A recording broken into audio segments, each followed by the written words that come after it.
Hi everyone, David here. Welcome back to the channel. Thanks for coming back for another video, or welcome if it's your first one. How are you doing? I'm really hot today. It's supposed to be in the middle of rainy season. This is the start of July, but it's about 35 degrees and really sunny outside. So I'm going to die if I go out there. So I'm going to stay inside with my air conditioner, and I'm going to do one of my presentation type videos. This week I'm going to be talking about Shinkai Makoto, who is a famous anime director. He's got some really huge hits under his belt now. You might remember a while back I've done videos about Studio Ghibli before. I've gone through every movie and all the directors who directed them, and also Hosoda Mamoru, another famous director. I've gone through his back catalogue as well. So if you like this video, please check out those ones, especially the Hosoda Mamoru one, because that's it wasn't watched by that many people. Maybe he's just not that famous yet. But Shinkai Makoto is definitely breaking through now. He's got some massive hits. I'm going to talk about all of those and some of the lesser known ones too.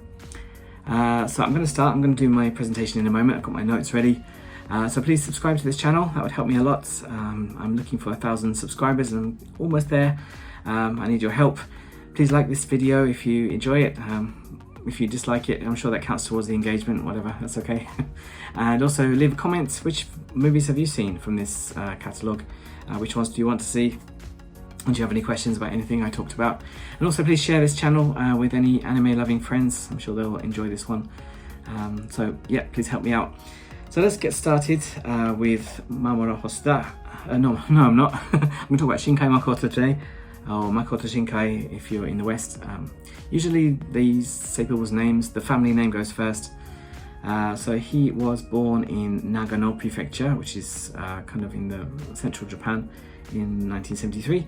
He's a literature major, so he's actually adapted a lot of his anime into books as well. Don't know if he's done them all himself, but yeah, he's always been in the literary world. And he started work at a video games company. I don't think he was actually working on video games exactly, but he was creating like web content for promotion. So you can see how the animation world grabbed him. Let's take a look at his first few films. Now he started off with a lot of short films. I'm going to call them digital shorts, but I think 1998 probably not that digital. You can see most of these on YouTube if you just search for them. So The World Being Closed and Other Worlds from 1998. These are both, they're almost like slideshows, more like just testing out his art style. Not much of a story to go with them, just very brief.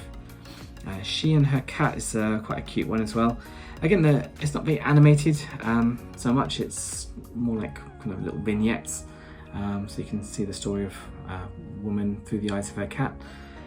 There's one, a bit of a gap here, 2013, Someone's Gaze. I think this was produced as like a part of an advertising campaign. That's very kind of glossy and interesting, so definitely take a look at that one. You can see how there's a huge difference between all of these shorts. He did make a short movie, I think, well, no, I'm not sure if I can call it a movie. I think it's about 25 minutes long, Voices of a Distant Star. Now, unfortunately, I couldn't find this anywhere. It's not on YouTube as far as I can see. But he's drawing on his references. He's a big fan of some Ghibli works and also Evangelion and a few other things. So you can kind of see the Evangelion vibe from this poster. I hope I can see this one day. It's supposed to be fairly decent and just 25 minutes. And another one, Minna no Uta, Everyone's Songs, and he made one called Egao. I don't think he made the song, but he animated the kind of short video clip for it. I think this is a fairly long running series on NHK. I think that various people direct the music videos or the performances for these like original songs. So yeah, mostly you can see this stuff on YouTube, so check them out. Voices of a Distant Star. I think if you've got some of the DVD releases of his earlier movies, I've got this as like a bonus feature, so maybe you can track it down like that. But let's get to our first feature films. So this is the debut feature film, The Place Promised in Our Early Days, released 2004. I'm on this page. I'm going to show the Japanese title. I'm also going to show the Rotten Tomatoes. Rotten Tomatoes, if you don't know, is a website that rates movies based on critics' reviews The tomato score is based on the critics' reviews, and the popcorn score is based on audience reviews. So you can see it's a fairly middling reception to this movie. It's got a kind of interesting alternate history plot, kind of World War II, post-World War II based. So basically America is occupying Japan, and except for Hokkaido, which is occupied by the Soviet Union. So there's some tensions there. There's some rather interesting sci-fi plot going on behind the scenes. So it's a little bit hard to get my head around, to be honest. I've got my notes here, so if I keep looking down, I can't remember everything. So yeah, the concept was really interesting. Alternate history stories are always kind of curious for me. It's a bit of a sci-fi one.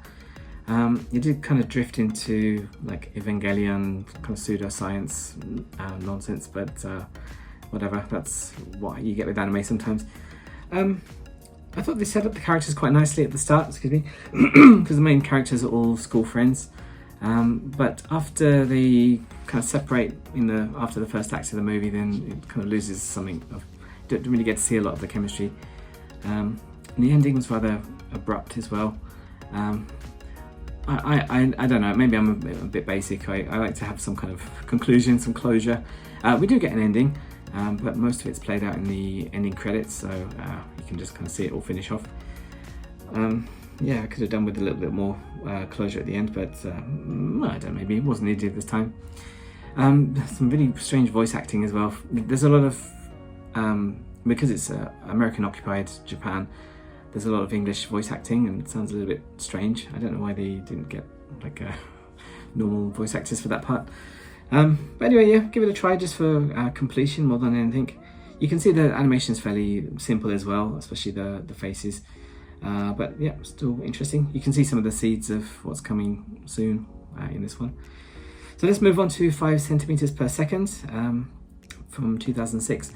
I was a bit surprised by this one. This is not like a main movie. This is a 1 hour kind of anthology made in 3 parts.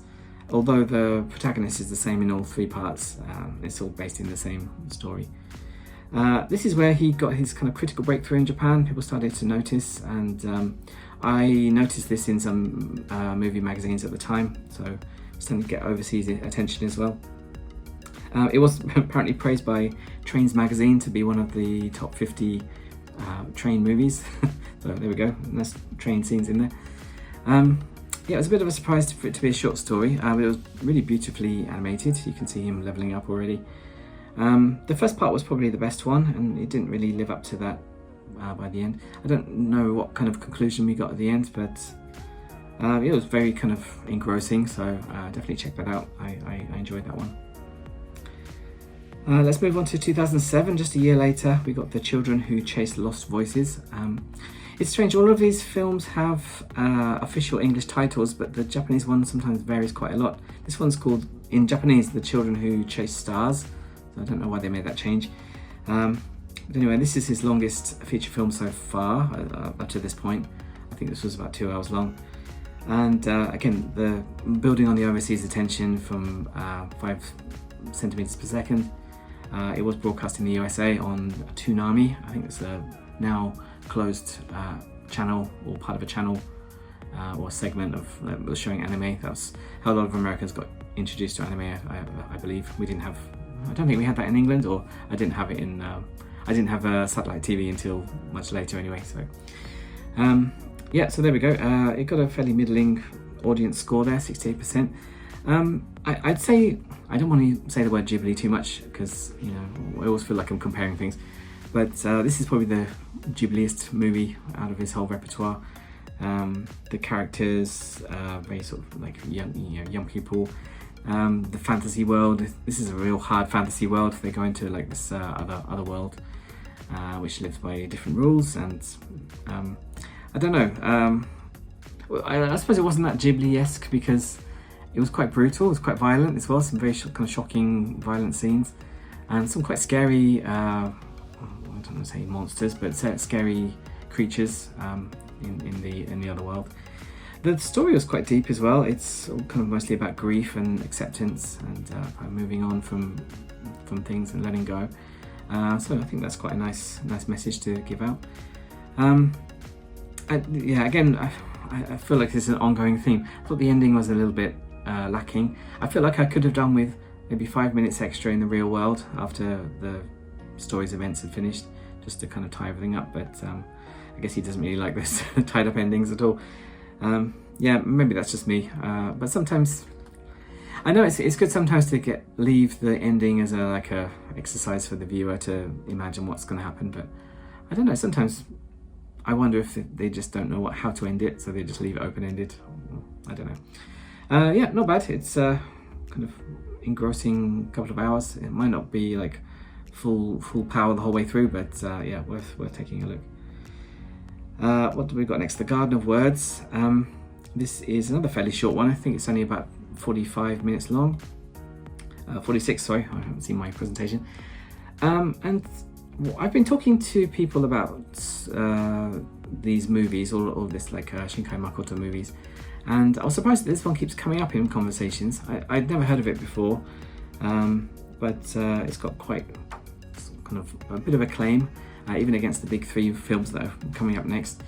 It's got a nice audience score, 84%. I think it's quite a small scale story compared to the other ones, which have been like fantasy worlds and alternate realities. But it is really beautiful. I mean, it's beautifully animated too. There's, as you can imagine from the poster, there's a lot of rain happening. This is mostly set during rainy season, so it was a good time to watch it last month.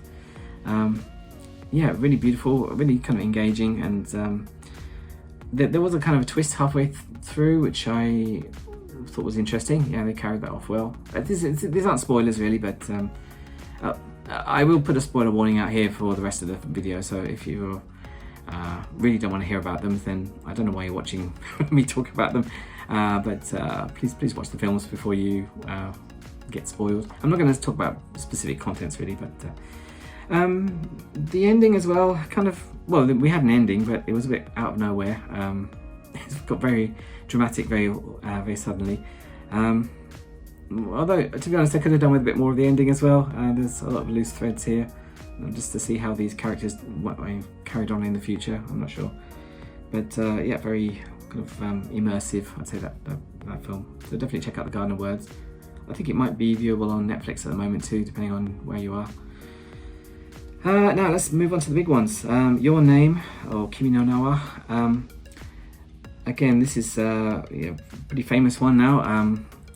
I don't know where to start with Your Name really. It's one of the huge hits.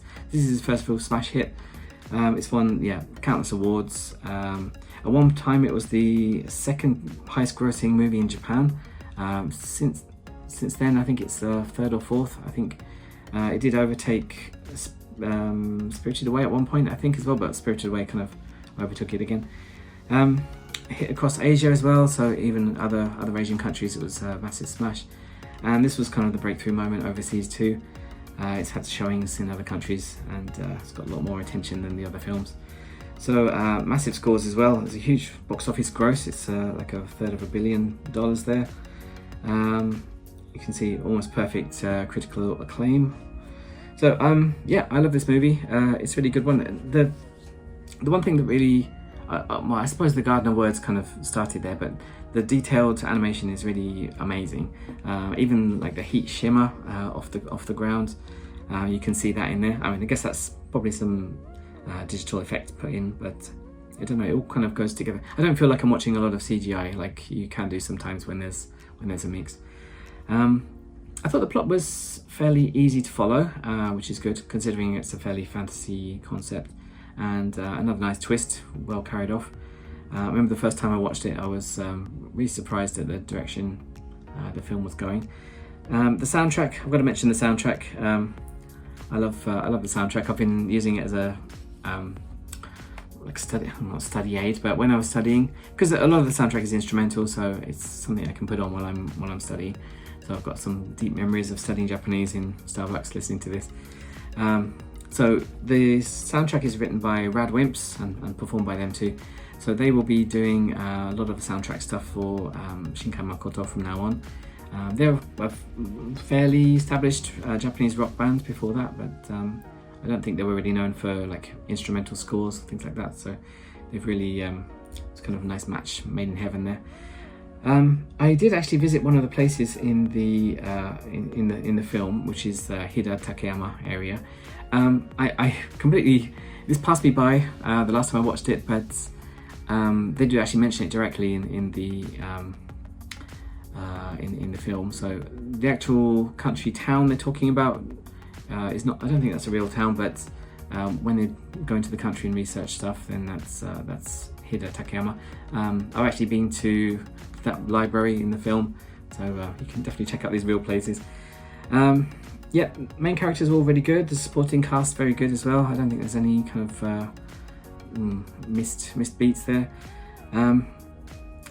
I was surprised how much kind of connection there is with the next film, especially some kind of premonition about what's going to happen in Tokyo in the future. I'm not going to say anything too much about that, but it was interesting how it linked up, because I just thought they were completely separate films, and they are really. I mean, most of it's totally separate, but yeah, interesting anyway. So definitely check out Your Name. I think I said that about every film so far. Following that in 2019 was Weathering with You, or Tenkinoko in Japanese, another different title in Japanese. This was a huge, eagerly anticipated follow-up. So definitely had a huge launch. This finally got the Japan Academy Prize for the Animation of the Year in 2020. If you watched the Hosoda Mamoru video, you know he won several of these awards, but this is the so far only time that Shinkai Makoto's won it. And like I said, there's a bit of a tie-up with Your Name. This is not a spoiler thing, but actually the two main characters from Your Name do appear in cameos in this film, so I was really kind of surprised by that, and interesting. Yeah, basically everything that Your Name did, this did it to a slightly lesser degree, so the box office gross is still great, but not so much. Critical acclaim, audience acclaim is, yeah, a little bit less, but still very good. I like this film. You can see how much clout that Shinkai Makoto had from at this point, because some of the earlier movies, if he's in a city, they have to change the names of the big brand stores. They just, like, instead of Starbucks, it'll be like Starbonks or something like that. But now he can use the real ones, because they want to be featured in his films. I only noticed one that was different, but that's because something kind of unpleasant or like unwelcome happened there, so maybe that's not the image they want to portray. Yeah, I think this is the film where the realism of Tokyo was really front and center. He's a very realistic animator, so he obviously uses real locations, but it just looks so real. The plot is a little bit kind of generic anime, I guess. You get some exposition about something, and then something happens that makes sense because of the exposition. Again, quite violent though, so we're not watching like a Ghibli film. The ending is totally cuckoo bananas. I remember the first time watching it thinking, what is this? Are they going to undo this at the end? But no, that's the end. You know what I'm talking about by the end. It kind of reminded me of Tokyo Godfathers. This is a film made by Satoshi Kon, who's now sadly passed away. Definitely check that out. That's one of my favourite, I'd say that's one of my favourite Christmas films at the moment, Tokyo Godfathers. So there's this feeling of like they're fighting against destiny, or all these bad things happening to them. Yeah, it was very kind of heartwarming, and you get a bit more, I don't know, I felt a bit more emotionally attached to the characters in this one than the other ones, so yeah, there's definitely some success in Weathering with You. I've definitely enjoyed it more the second time I watched it, let's say. Okay, let's go on to our final one, because I've been yakking away for 20 minutes already. Suzume, or Suzume no Tojimari in Japanese, full name. This came out a couple of years ago, 2022. This is another one of the all-time top 5 anime films in the grossing. Again, building on their overseas acclaim of the last 2 films, this was a top 10 hit in the UK and the US, which is quite rare for an anime. It's getting less rare now, but Radwimps returned for another soundtrack. And this was another smash. I think this was fighting with Your Name, really, for who's going to be bigger and who's going to get more acclaim. So they're pretty much on an even footing. I really enjoyed this. It's very action-packed. The scenes with the, I'm going to say the scenes with the worms, you'll know what that means when you see it, were quite thrilling. the soundtrack really kicks in on this time too. Otherwise, I thought the soundtrack was a little bit like by the by, but the action sequence soundtracking was really exciting. I was kind of looking forward to the next one. It was a very fantasy movie, although it's kind of weirdly rooted in real-time events, real-life events. I was kind of shocked by the ending here as well.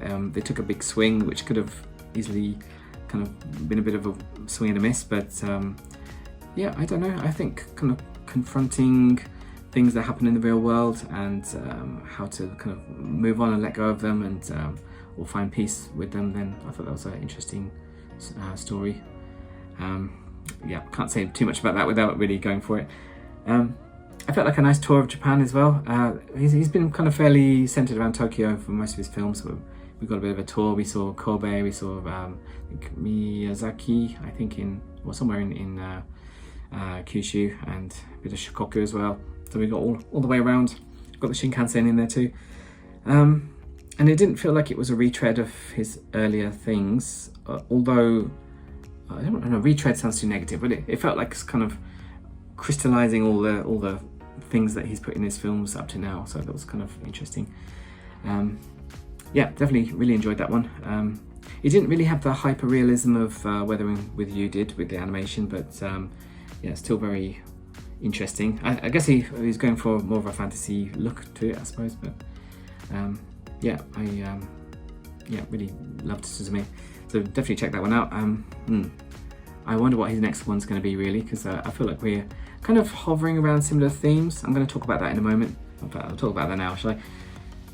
So the themes of Shinkai Makoto movies, there's quite a lot of similarities, or like, I don't know, variations on the theme. Parallel worlds or separation.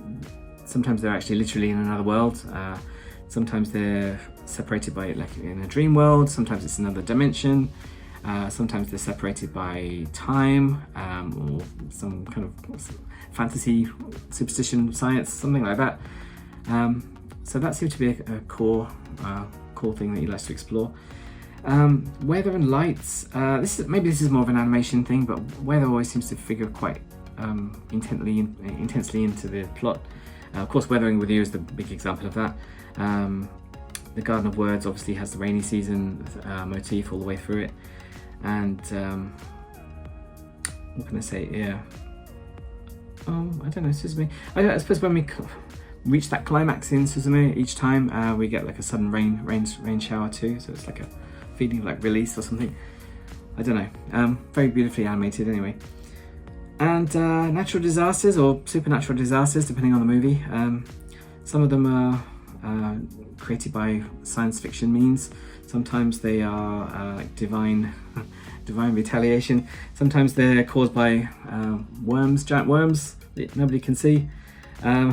Sometimes they're asteroids. I don't know. There's all sorts of things going on in these films. They're quite sort of doomy, but there is generally a kind of upbeat feeling towards the end. You know, we don't all die in flames. So I don't know. He likes to up the ante with his with his natural disasters. I was talking about weather and light before, but like sunlight and shadow, this is probably a good picture to show about that. He loves to do, especially that sunshine, you can see that in two of the pictures. He loves like things casting shadows. I don't know, that seems to be used quite a lot and it looks really effective. He's got this kind of interesting 3D rotation thing. I guess that's probably a CGI, like a computer effect as well. But sometimes it'll like pan across or pan up and down, and all the whole world will sort of turn. I don't know how you would do that in anime unless you really planned it out. So I guess that's a CGI thing, but it's really kind of interesting, effective. And he does love his kind of shiny, colourful night skies as well. Like if you watch a Ghibli film, you like the big blue skies with planes usually. Hosoda Mamoru likes his big kind of tall storm clouds. His Shinkai Makoto's signature seems to be these beautiful, colourful skies, and twilight seems to be a thing that figures into a lot of his stories. Okay, so let's wrap things up with my favourites. I'm going to start with The Place Promised in Our Early Days, like a fairly solid film, but yeah, it didn't totally grab me. 5 centimeters per second. Again, this is a short story anthology. It just kind of peaked too soon for me, but it was very engrossing. Children Who Chase Lost Voices came 5th for me. I think I'm doing this in chronological order as well. I think, yeah, it's kind of a deep story. The concept was interesting. The other world was really interestingly envisioned. But yeah, not bad. The Garden of Words, I think very, yeah, engrossing again. I really got into the story of these two characters and what they were feeling for each other. Weathering with You, I would give the bronze to. I remember feeling a bit disappointed when I saw this for the first time. It didn't help that I was watching it in the cinema with no subtitles, so I was only kind of half sure what was going on. And I was kind of comparing it too much to Your Name, which is easily done because they make it quite easy to compare. There's a lot of similarities. But I've enjoyed that a lot more the second time around. Suzume just squeaks in at the 2nd place, I think. Again, the action scenes are thrilling. That's probably the most exciting stuff he's done. Yeah, I don't know. I enjoyed that story a lot. So that means Your Name has got to be number 1. I think it could go either way with those top 2. Your Name I've just got some nice memories with, and the soundtrack's really amazing for me. So definitely at least check out the top 3, if not the top 4. Check the whole rest out if you can. Yeah, there we go. I'm sure he's going to be going on to even bigger things. I'm interested to see what he's going to come up with next. So there we go. Thank you for watching. I hope that was interesting. Hope you get your taste buds tickled and you want to watch some more Shinkai Makoto movies. Like I said, please check out the other videos about Hosoda Mamoru and Studio Ghibli. And also, if you like this video, please like it, subscribe to the channel if you want to hear more stuff like this. Or, I mean, you see my channel, I do all sorts of stuff. Please leave a comment. Which films have you seen or do you want to see? Do you have a different ranking? And also, please share this channel with all your friends who love anime, and I'd appreciate that a lot. So that's enough for today. Thank you and take care. See you next time. Bye.